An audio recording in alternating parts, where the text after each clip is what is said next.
So, and yeah, feel free to ask questions as we go. Even if you want to ask questions about the equine system itself, which most of you I think will have heard of, which is that concept of keeping horses on a holding yard and allowing them access to one paddock at a time so that you have rotational grazing going on. Feel free to ask about that as well. We should have plenty of time with this hour. So yeah, feel free to ask whatever you like. So in this talk this evening, what we're covering are where to plant on a horse property, basically, where to actually get vegetation happening, where are those good places. So we're going to be looking at waterways. So that includes farm dams, creeks, rivers, and so on. Where to plant within and between paddocks and between properties, where are those good places. Deciding which areas are best for grazing or which areas are best for revegetation. This is a really important one because a lot of people think they have to maximise the grazing to the detriment of, creating revegetation areas. In fact, those revegetating the right areas will actually help the grazing. So we'll be going into that. Going to quick look at planting around arenas and holding yards and so on, some of the considerations for that.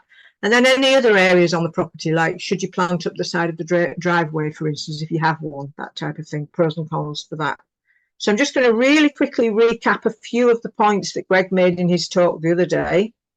Some of the reasons to plant, because some of those points are really important. So, of course, vegetation can reduce wind speed and grassland fire spread. So getting it in the right place can be really important, especially in terms of when there's fire. It's an increased local buffer against climate change because it's removing carbon dioxide from the atmosphere. That's just one of the things that vegetation does. So that's really important. Obviously, good pasture management does that as well. So the two in conjunction with each other are really important. They're both locking up carbon and getting it into the soil, for instance. So that's really important. Something that farmers wouldn't necessarily be aware of, but horse people are, is grasses for horses can be quite dangerous in terms of sugar levels and so on. So stressed grasses are bad for horses because they tend to hang on to their sugars and so on. They become, they become more like junk food is for us, for instance. So when plants are less stressed, which they are when they're not out in the full sun all the time, for instance, or they're not suffering from drought as much or whatever we can do to make the pasture itself less stressed makes it safer for horses to graze. So particularly in terms of horses that are likely to get laminitis or have had laminitis and so on. So that's another area that vegetation is good. A really important one is that vegetation slows surface water. So it increases water infiltration into the land itself. So it slows it down, gives it more time to get into the soil and therefore benefit the plants. So it's mitigating drought again, reducing evaporation as well. Reduces the temperature extremes on a property. And as you know, we lived in Australia for 25 years, so we understand all about how, those temperature extremes. And horses are not very good at dealing with, they're fine dealing with very cold, but they're not good at dealing with very hot. And so, it's really, as well as, climate change benefits, it's really important that we try and cool the property as much as possible. There's huge benefits to doing that. And that's what some of that vegetation can do, is help to cool the property when it's otherwise hot. Provide shade and shelter for people, horses and other livestock, and native wildlife. So again, a really important point because it's providing habitat and shade and shelter. Also, it can reduce pest insects on the property by providing habitat for certain birds, for instance, that eat pest insects. So that's another really good point as well. You're actually providing habitat for animals that then go on and benefit the property even further. Also, it increases the property value. And this is a really good reason to start planting as soon as you can, because the sooner you can get that vegetation growing, the sooner you can start to actually, improve right from the aesthetics of the property, right through to, all these other benefits that we're talking about. So the sooner you can get that vegetation happening, the better. So we should be aiming for local suitable plants. So that's one reason Stuart and I don't tend to talk about specific plants, is because we advise people worldwide about, some of these issues. So we tend not to focus ourselves on, we won't be telling you exactly which ones to plant. but there's always lots of local information out there that you can find out about. So from us, you will learn, what you should be doing, where you should be putting it, what types of plants you should be looking for, and then you can go off and find out your local information. And I think you've got a workshop with Kate in a week or two, and she can help you with all that as well. So the optimal mix, as Greg mentioned, is about 20 to 30% vegetation on a property and 80%, or 70 to 80% pasture. And it's really easy to do that. After this talk in particular, you'll see how many places you can put vegetation that will not detract from grazing at all and will actually enhance the grazing, in fact. So that's the beauty of it, really. If you get it right, you're getting all these benefits, and at the same time, you're getting even better grazing. So we talk about upwards and downward spirals. So getting this right puts you onto one of those upward spirals where it just keeps getting better. Once you get this happening properly, it just keeps getting better. Whereas a property that's devoid of any vegetation and so on, it's on a downward spiral. It's just getting worse all the time. So this is one of those ways that you can start that upward spiral happening, where things just keep improving.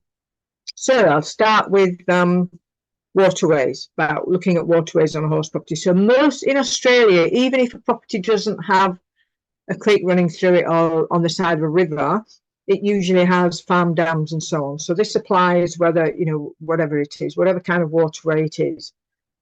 So we should be looking at fencing those areas off from horses. Now, that can either be permanent. So if, for instance, you've got a river or a creek on your property with steep sides, or you've got a dam that's hard to access anyway, then it's a good idea to look at a permanently fencing it off.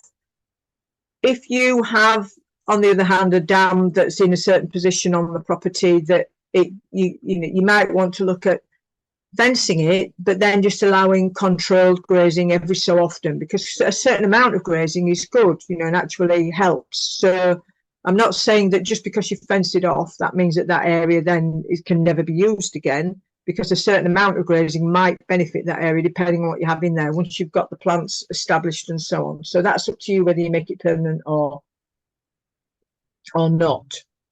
So once you get those plants in there and once you fence off, you can start to plant out that area. Sometimes all you need to do is just fence it off and it will revegetate anyway. It all depends.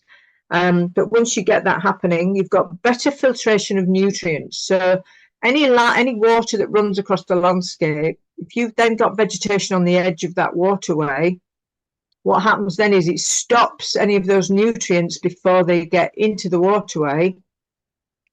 And that has then turned into a beneficial effect, because then what happens is those plants use those nutrients then to grow more plants. So again, this is a good example of that upward spiral starting to happen. So where before the nutrients would have just run into the waterway and ended up eventually in the sea, usually, instead, what's happening is that the plants that are in that area are using those nutrients to grow.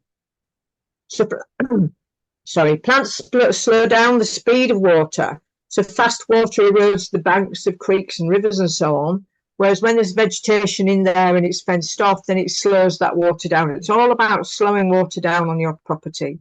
And it's all about trying to keep the water on the land as long as possible because of the benefits that you get from that.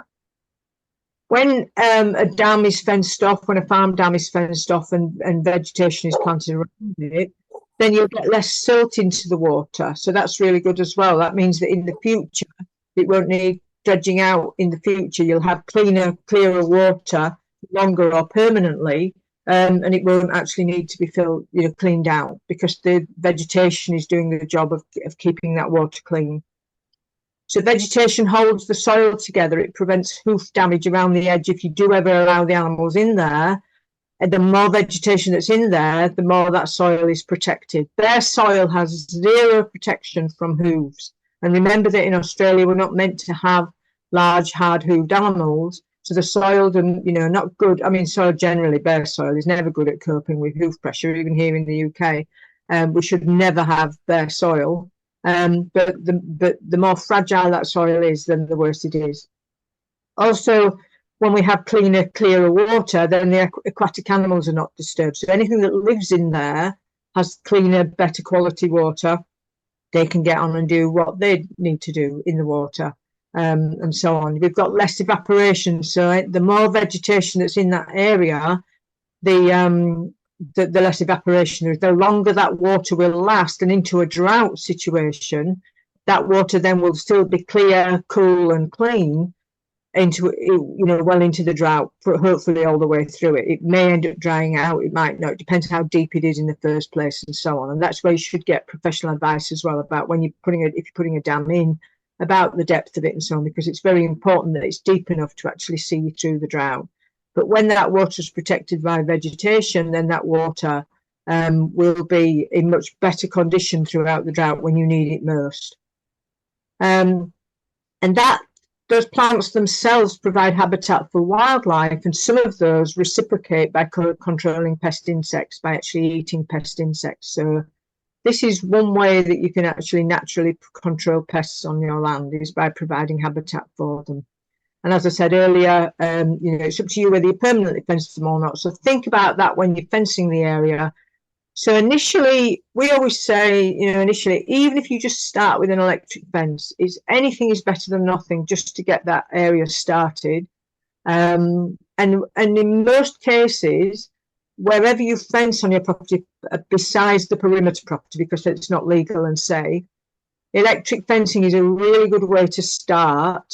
Even if later on then you replace it with permanent fencing, because then you can try out areas, you can try how things work and so on. So when you're fencing off a waterway, get advice, professional advice as well, but you know, from environmental groups and so on. But usually it's bigger than you would think you would need to fence that area off as much as possible. Just provide as much habitat for wildlife as you can and so on, and then you start to get all those benefits. And as I said, it might be that you can still graze it to some extent in the future once that vegetation is established. Another thing to think about as well is within a paddock, if you buy a property and it's already been fenced, often, especially on a horse property, it's already been fenced into these neat little square areas right across the land, especially if it was in the past, it's been a stud or whatever. But even so, if it's been fenced, chances are it's just been divided into these neat little squares. And the trouble with that is it doesn't take into account wet areas and dry areas on the property. And again, this is where if you just buy a bare block, it's a good idea to just live there a year or two and just try out different configurations with electric fencing, because wet areas and dry areas should be treated completely differently and grazed at different times of the year. And fencing allows you to do that. So if you have paddocks that are already inappropriately fenced, then again, electric fencing can help you to subdivide those areas. So you can separate usually the lower, wetter areas from the higher, dry areas with electric fencing and graze them at different times. So you graze obviously the wet areas in the dry and vice versa. And in some cases, if you have really, you know, almost wetland within a paddock, you might need to look at whether that is actually, you know, wetland area, and would be better off either being allowed to revegetate or revegetating it with some, you know, get some local help about revegetating that area. And again, that vegetation might help to soak up some of that excess water, but that excess water might be meant to be there. It might actually be a wetland, and it shouldn't have, you know, be being used for grazing anyway, or at least it should be improved, and then it can be used for grazing during dry time. So hopefully getting at what I'm getting at here is that if we just graze willy-nilly, we're going to end up with, you know, badly damaged land. But if we start to look at the land in terms of, you know, well, this area is wet, so therefore I shouldn't be grazing it until the weather's dried out, and vice versa, then you will actually then end up having longer periods that you can actually graze for. Whereas traditional horse management doesn't tend to look at things that way. It just says, you know, this time of year, turn them out for this long and so on. And it's not usually taking into account that the land needs to be, you know, you need to look at every little area and manage it accordingly, rather than just have a willy-nilly approach to the whole area. So everybody okay with that so far? Okay. Yeah. So right. So starting with between paddocks and between properties is one of the best places to start. So first of all, just say, for example, you've got a property and your neighbour doesn't even have horses. So there's a fence between you and there that's totally unsuitable. This is just one example. Barbed wire fence, for instance, absolutely fine for cattle, not great at all for horses. But if you say to your neighbour who doesn't have horses, you know, I want you to cough up half for another fence, then you're quite understandably, they're not going to be very pleased about that, because, you know, they don't have horses anyway. So what's wrong with the barbed wire fence as far as they're concerned? This is where vegetation really comes into its own. So, for instance, you just keep the barbed wire fence, plant a strip of, you know, a shelter belt of vegetation, put another fence on, so obviously on your side, put another fence on the inside of that, and that could just be electric fencing or whatever. Straight away, you've turned an unproductive, dangerous fence into a highly productive living fence. You know, that's one of the best examples of what vegetation can do on a horse property. So that fence, you know, you've got all the benefits of vegetation, including the horses can't see off onto the neighbouring property. You know, it's a visual barrier. One of the great things about these solid vegetation fences is, as we know, horses can really get galloping around the land. You know, horses in many ways are a bit like water flowing. The longer, straighter areas just make it so the horses can gallop faster and so on. So the more we can keep them moving around and stop them from galloping in straight lines, the safer it is. But a good solid fence of vegetation will stop horses from going through a fence. They will never gallop straight into a vegetation fence unless they're being chased, where horses will regularly go straight through personal rail fence, any kind of fence. Once a horse gets galloping, it's too late to stop, and they will sometimes gallop straight into a fence. And this is what causes so many injuries in horses, is fence injuries. People worry all the time about horses injuring other horses, when in fact, statistically, I don't think anybody's ever actually done it, but I know from experience, I've had far more horses that I've bought or whatever that have had serious fence injuries in the past than have had serious injuries from other horses. I'm not saying other horses can injure each other, but fences are far more dangerous. So if you can create these barriers of vegetation, then straight away you create these safe, you know, much safer areas on your property. So the external area of your property is a no-brainer straight away. But then between paddocks is a really good idea as well. If you can, you know, if you've got the space, then, you know, and definitely, you know, you need to be thinking in terms of big shelter belts. But if you only have 3, 4, 5 acres, you might not be able to have those really large ones between paddocks, obviously. But so in those cases, think in terms of hedges. You know, hedge still is getting many benefits. Without, it might not be a big shelter belt, but you will still get many benefits in that you're providing habitat for wildlife, but you're also creating these visual barriers for when horses get galloping across paddocks and so on.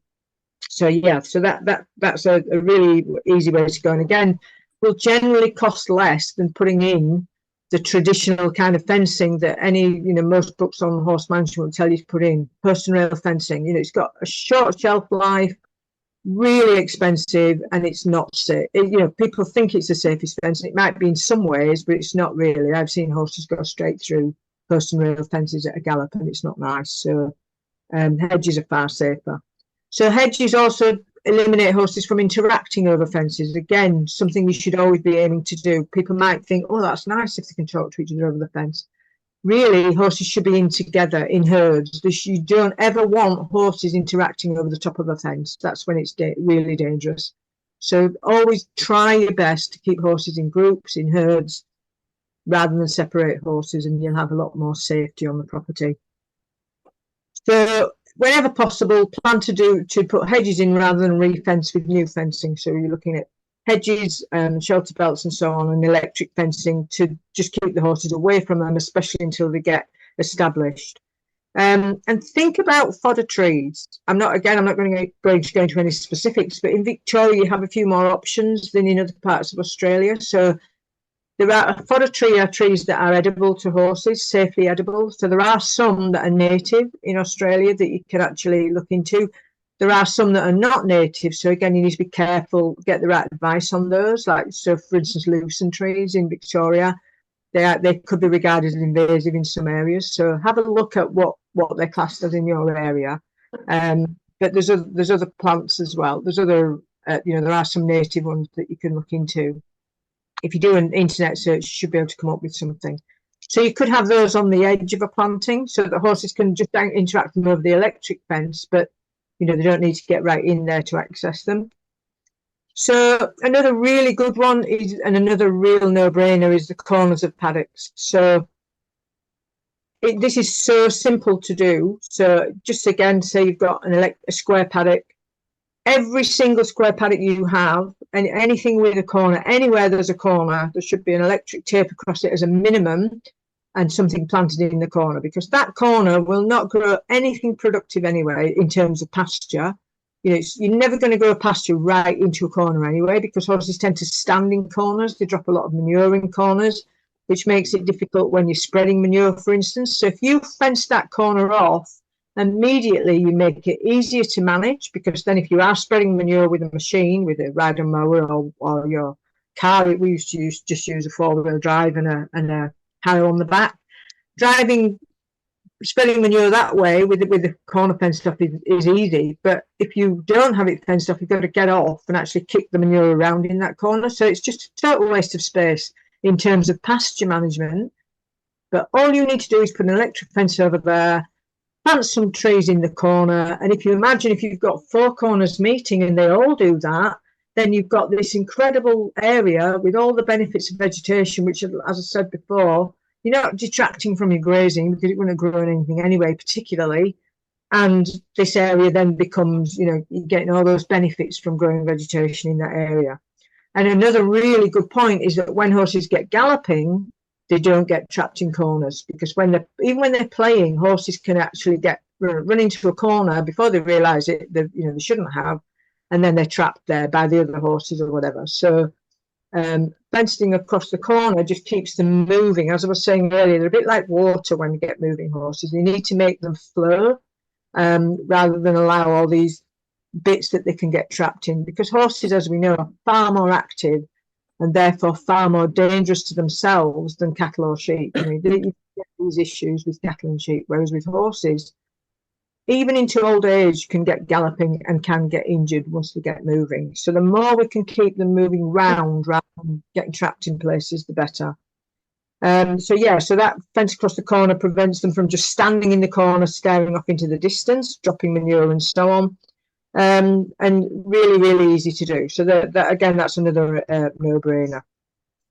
So other areas are areas that are on the property that are too steep, too wet, or too rocky. So obviously, if somewhere is sheer rock, then you're not going to grow vegetation on it either.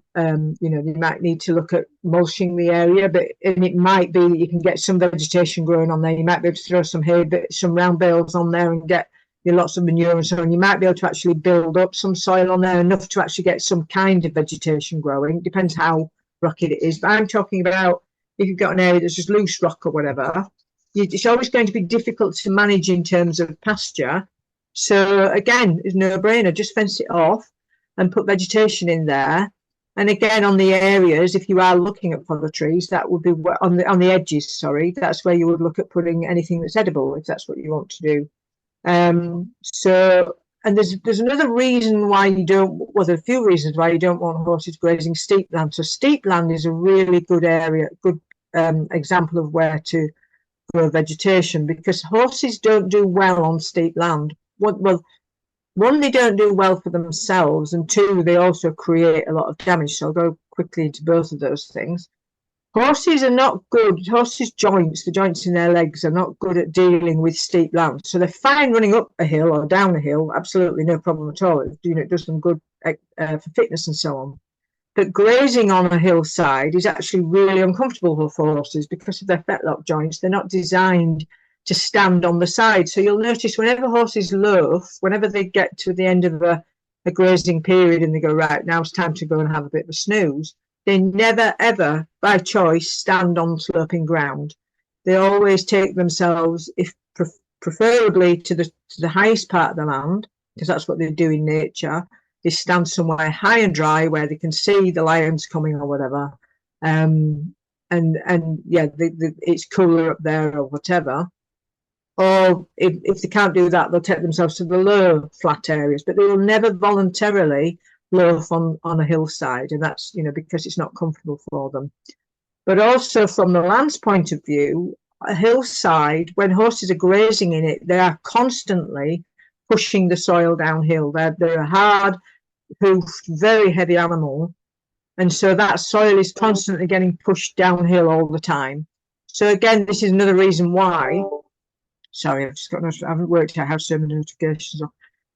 So this is why we should, you know, avoid grazing on steep hills as much as possible. So if you have a mix of flatland and hillsides, then think about fencing the hillsides off. And again, you might decide to plant, you know, a bit more sparsely with some pasture and some fodder trees, and just allow occasional grazing. So then that becomes part of your grazing management plan, where you would graze it sometimes when it's in much better condition.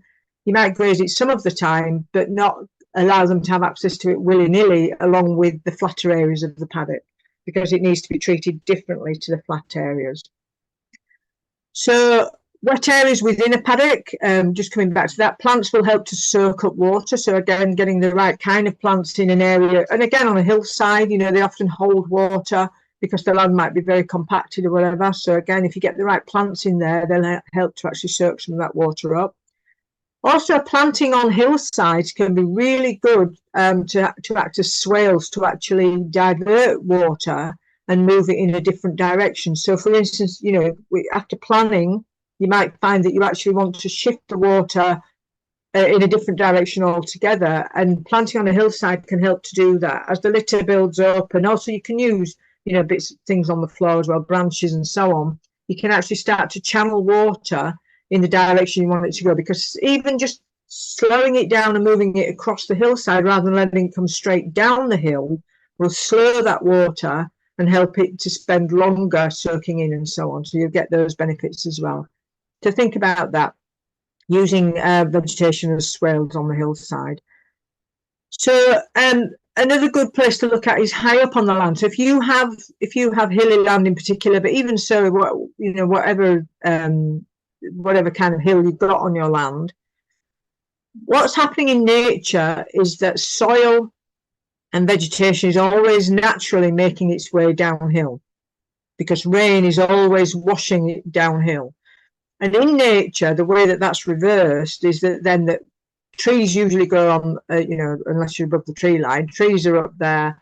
That attracts birds and that attracts other animals for shade and shelter and so on. They drop their manure in those areas. And again, then that has to make its way downhill. So you've got this constant thing happening where the animals go to the tops of the hills, they drop fertilizer and so on, and then that makes its way downhill. You've got that happening all the time. Whereas when on a horse property, or on a horse property in particular, but other properties as well, where you've got grazing going on, if those hilltops get overgrazed and don't actually have vegetation on them, then you've got more nutrients making their way downhill than making their way back up the hill via birds and other animals and so on. So if you can fence trees off at the top of a property, or at least vegetate the area, and even allow occasional grazing or whatever, you're allowing that manure and fertilizer to get back to the top of the hill and then make its way down the hill again, as it would in nature, because that's a natural cycle. So that's something to think about as well,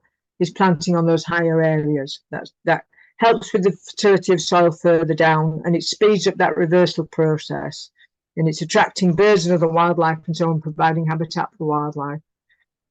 Think about whether you want to plant around features on your property, such as if you have an arena, for instance. Is it a good idea to fence around that? Something you need to think about is if you plant large trees around an arena, depending on the types of trees, then it can keep the area wet in winter, in the wet times. So you might want, again, that might be an area you think of in terms of hedges rather than tall trees. And obviously you don't want branches dropping on your arena either. But again, there's plenty of things you can plant that will provide habitat for wildlife without them necessarily becoming a nuisance and so on. So think about, you know, planting around the arena. Plus, within an arena, often there's been some excavation done. You know, you might have had some cut and fill. So you're often within an arena, you've got a slope on one side of the arena. So again, a no-brainer, plant trees in, you know, get some vegetation happening in there, fence it off. It's usually far too steep for grazing anyway. And again, that's another area that you could look at putting some fodder trees and so on as well, if that's what you're going to do. So lots of benefit to planting around an arena. Obviously, it's going to make it a lot more, much more pleasant area to be in. And it's one of those areas that, yeah, unless you vegetate, it's not going to provide much grazing anyway. And you don't want horses grazing right up to the side of your arena either. You want that separation when you're working horses in an arena from horses that are out in the paddocks and so on. So again, in those kind of areas, vegetation's a no-brainer. Similar with holding areas on the property. Anybody who's done one of our talks will know that, one of the most important things we think on a horse property is that having that area to hold horses when it's too wet, when the weather's too wet or too dry. That becomes, we sometimes call it a loafing area, sometimes a holding area. It's all the same thing. And that area enables you to completely manage your property. So even though it can be expensive to construct that area, it's well worth the money if you can get it together, because that is going to totally change, revolutionize how you manage that land. It means that when it's wet, you can remove the pressure. When it's too dry, you can remove the pressure. You can allow grazing then at the optimal times, which will then mean that you have less too wet and too dry periods, because you're actually on that upward spiral. That's what that area allows you to do. And that upward spiral then means that in the future, you've got longer grazing periods to a point where you might have more than enough and even too much in the end. And then you can start looking at introducing other animals if you want to do, because of all the benefits that they provide and so on. So, it's a good example of how you get onto that upward spiral. So that holding area is really important. Now, some people choose to just have vegetation in there as shelter. Personally, I prefer a mix of both. So I like the man-made in terms of, say, a solid roof, because in the wild, horses have choice. Horses can take themselves to what they need to get themselves into. So if the weather's really bad, they know where they can go to get out, for instance, very heavy rain or whatever. If we provide that for them, we need to make sure we're providing, good enough for what they would choose for themselves in the wild. So if you only have vegetation in your holding area, as we know, it can take time for that to establish straight away, and so on. And again, depending on the types of plants you use, you might have plants that in the summer, for instance, don't have leaves on them. If there's not many choices in Victoria, but there are some. But if you get really, really heavy rain in the middle of summer, that means we've got no shelter. So my preference really is a solid roof. So they've got that option. Doesn't need to be over the whole area, obviously, just something they can get themselves under. And then vegetation can enhance that. So vegetation around the sides and in areas, to slow the wind down, to give protection and so on. So you've got the best of both worlds then. So even just a carport roof can be, ideal in a horses holding yard. And also the other big factor in Australia is shade. So again, just a roof with open sides, or just vegetation, really good for shade, for cooling and so on. Whereas just plants alone might not be enough in those extremes of the weather. But that's up to you. Every situation is different. Every property is different. Every microclimate is different and so on. So I'm not talking absolutes here, just what, just some things to think about. So another area to think about is, for instance, up the driveway. I mean, that's similar issues as to up the side of paddocks and so on. Just think in terms of, if you do plant up the driveway, if it wasn't made very wide in the first place, if you add vegetation to that, you might make it difficult to get a fire truck up or a water truck or whatever. So just keep that in mind. But again, if that's the case, put the vegetation on the other side of the fence into the paddock. You don't necessarily have to have it up the driveway. Now, I'm just going to ask at this stage, you've been talking a lot and you wanted interaction. So does anyone have any questions at this stage for Jane? If you do, just unmute and we can, you can just ask now. There's a bit more to go, but. I have one. I have a question for you. I have actually got a problem with too much water on my property at the moment, and so there's going to be a lot of drainage works over the next couple of years. But one of the strategies that I wanted to employ was to try and use planting trees to sop up some water, and namely, I was thinking about a willow in a certain place and maybe a couple of other things, but I want to balance that with not closing up the open areas because I want to make hay eventually. So I just wondered what your experience is with using trees to sop up water, kind of the opposite of what you've been saying. Well, yeah, your big issues in Australia obviously are not using invasive plants. So do you mean like in introduced willow? Because there is a native willow as well. There is, yeah, and I was thinking an introduced, but it's not on a waterway. So to clarify, it would never connect with a waterway. Yeah, just get advice about that, because here in the UK they are absolutely fantastic at that. You know, people use them for that all the time. But your biggest issues in where you are that, you know, that it's not going to cause more problems. So there should be somebody in your area who would be able to advise you about that. I've looked at the DPI sites and I want to use Salix babylonica, and it seems that as though if you're not connected to a waterway, it's okay, because it kind of doesn't matter. I mean, yeah, well, people use them here and have huge success because they soak up so much water. So yeah, really good, and I think they're very fast growing as well. That's what I like, and fodder as well, you know. So yes, absolutely. I mean, any willow tree you'll see has been eaten anywhere where animals have access to it is always eaten off really neatly underneath, because they, you know, yeah. I mean, you probably already know this, but that's where aspirin comes from originally. Yes. Yes, yeah, so definitely, if you can legally plant it and it's not going to be a problem, that is definitely what to look at. Definitely, yeah. Cool. Thank you. It's mainly for that water soaking up properties as well as being a fodder tree. Yeah, really good. Yeah, that's sort of what I thought, and I was kind of because I think from my reading, it's better to have something evergreen for really sopping it up, but it seems like willows do just drink a lot, so I was rather hoping, especially in the spring, that it might help me. Yeah, people use them for that a lot here, because obviously here in the UK there's huge problems. I mean, especially this, as I was saying to Kathy earlier, hasn't stopped raining here for 9 months. This last year, it's still raining today.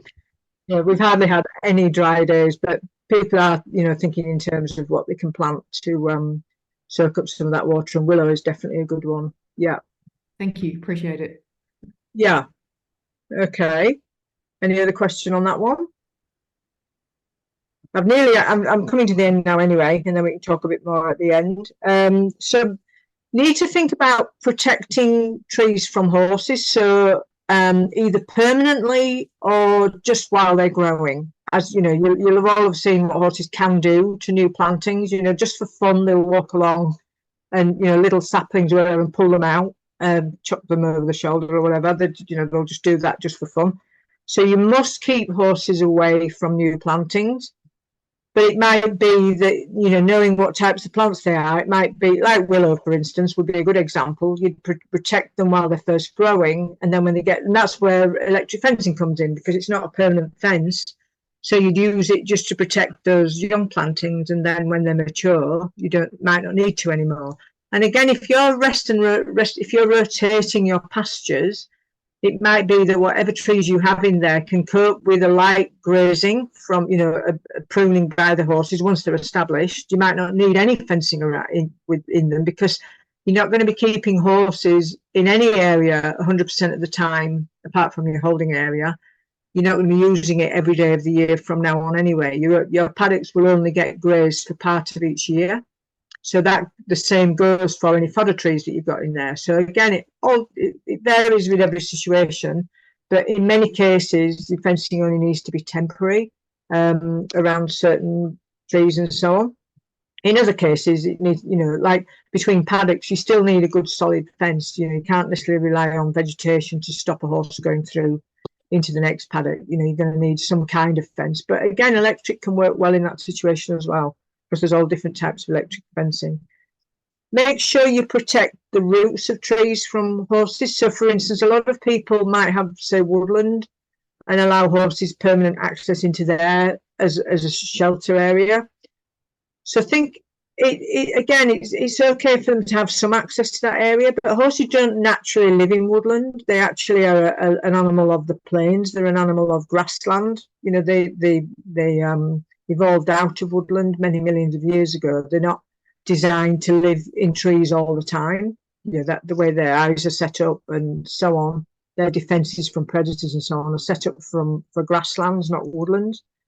So it's not that natural an environment for them anyway to be permanently in woodland, but also horses standing around on the roots of trees are not good for the trees either. So certain trees, the roots are very close to the surface of the ground. And so horses standing on them all the time, and then obviously ring barking them as well. Horses will ring bark trees when they've got access to them all the time. So that's not going to be good for the trees at all either. Just a quick note as well, if horses are ring barking your trees on a regular basis, it's usually a sign of not enough fibre. So you can get a situation where horses have got access to really good grass, and especially if it's young green grass, which, obviously is not necessarily really good with horses. We know that can cause problems. But what I'm saying is, what a farmer would class as really good grass, if that's all the horses have access to, they're actually not getting enough dry fibre going through their gut. So they will start looking to trees for fibre. And they'll start to ring bark trees, they'll start eating the bark. That's when they'll start chewing fences as well and so on. And it's because they need dry fibre, because that green grass is not what they would have permanent access to in the wild. They'd always tend to have, much greener, more fibrous grasses. So again, just feed hay in that situation. Again, another time when your holding area comes into its own, let the horses always come back to that holding area, have hay in there, free choice preferably, and let them nibble on that rather than eating the grass all the time, and then they'll also put less pressure on the trees. And as I've already mentioned about fodder trees, so do some research. There might be all sorts of places that you can plant them on your property. Just introduce them to areas that are already established and so on. Okay, so that's the base. That's most of what I was going to talk about. So I'm happy now to, if anybody does have any questions or wants to talk about me to talk about anything else, go over anything, just let me know. And that's it. Here we are. Hello. Hello, Nikki and David here. Hello, Kathy. Hello, Jane. Just a question on pasture, specifically on mulching. We have a property with not enough horses, so we have every spring we have a spring flush. The property is on a gentle slope, so they tend to graze towards the higher ground, and they eat it shorter, and they like it because the sugar's there, as you were talking about before. And we found that the first couple of years that we were here, the lower areas of the paddocks were getting quite long. And over the summer and autumn, they wouldn't go into the long grass. They'd stick to the short grass up near the gates at the higher end paddocks. The last 2 years, we've done an all-property mulching in the late summer, just to try and get rid of that dead rank grass, which had allowed the horses to go further down the hill, and it's a more even grazing across the paddock. But I guess my question is, are we doing the pasture or the grass species a disservice by not allowing it to do its cycle of setting seed and getting into a summer senescence for the longevity of that pasture with the mulching? It depends really what you're using to mulch, and if that's actually changing the grass species that are in there, or is it sort of reedy grass down in the lower areas, or is it proper pasture grasses? It's fog grass predominantly. So you should be fine then, I would say. But the more even grazing you can get happening, the better, because obviously, because they're grazing, preferring the higher areas, they're double grazing those areas, if you like, aren't they? And undergrazing the other areas. And I mean, I don't know the layout of your property, but it might even be that you can use a bit of electric fencing to actually force a little bit of grazing on the lower areas at certain times, so that it gives those higher areas a break as well, because it's sort of it's a downward spiral, isn't it? Once they make those grasses short and sweet, so if they get a lot of couch grass happening and that kind of thing, then they can predominantly start to graze on those areas. Plus, I think you mentioned that the gates are in those areas. If the gates, anywhere where a gate is, will always get more grazing than anywhere else, because horses like to be in sight of the gate so they can see when any extra feed might be coming or whatever. you might need to actually force them onto other areas a little bit, and they will improve, because don't forget, grazing is actually really, really good for the land. It's just the right amount of grazing. That's what's important. So when an area is undergrazed, it does become rank and unpalatable and so on. And that's why sometimes we have to actually intervene with, say, a mower, because a mower just does the same as what a herd of grazing animals does. It actually cleans the grass up, you know, gives it a good cut, and then what grows back is actually better quality. So that's what grazing can do. But when you only have 2 or 3 horses, I think you mentioned you don't have quite enough horses, you're not getting that effect of what would happen in the wild, is that a herd of animals would move through that area and they'd heavily graze it, but for a really short period of time. Whereas when we have a property with not enough animals on it and we don't actually rotationally graze, what we're doing is we're having a low level of stress, but for too long a period of time. Whereas short, sharp grazing periods, that's why they're so good, because they copy what happens in the wild.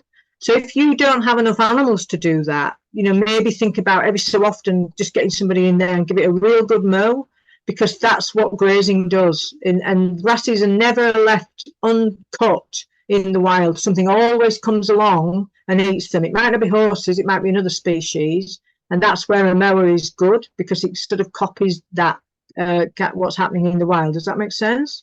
Yeah. Good.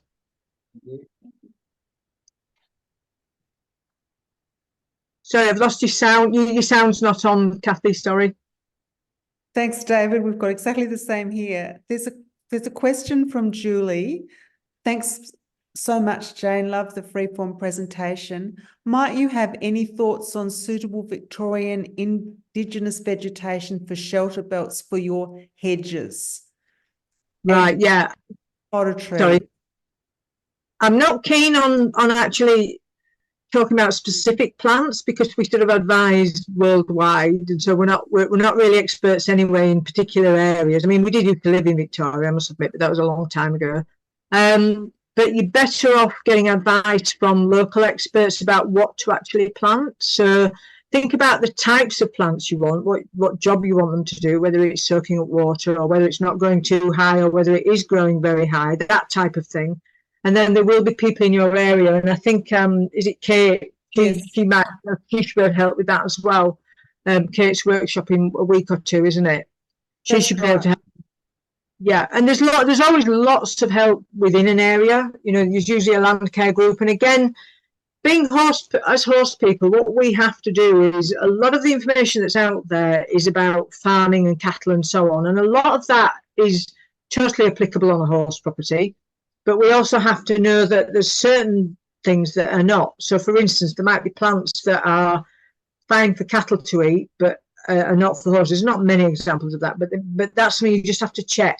So everything that you recommended, just assume that that's been recommended for cattle and ruminants and so, ruminant animals, and you just need to double check that that will be okay for horses, and then you're good to go. That should be fine.